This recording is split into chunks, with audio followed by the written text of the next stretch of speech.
we will explore a potential metal binder jetting part. This part, a urea flange, was selected because of its potential for lightweighting and net shape production, which can be leveraged through the metal binder jetting process.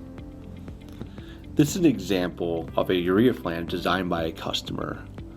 We can note the symmetrical outside features.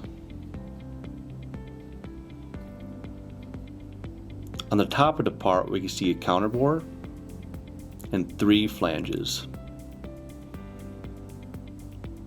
On the bottom of the part, we have a cone.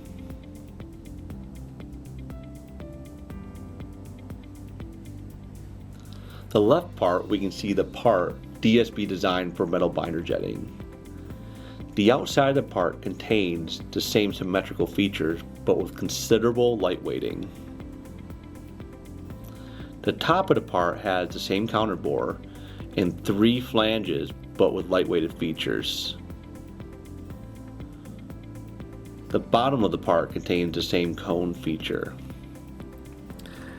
Let's dive deep into the 3D model of both parts.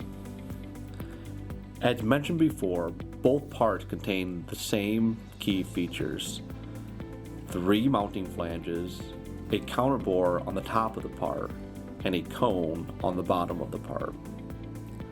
With the design freedom of metal binder jetting, the part was lightweighted.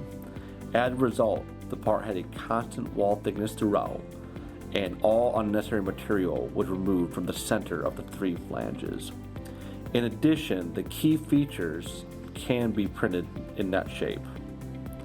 The metal binder jet design could not be produced using conventional manufacturing methods due to the undercuts in the part and the hard to reach machine areas.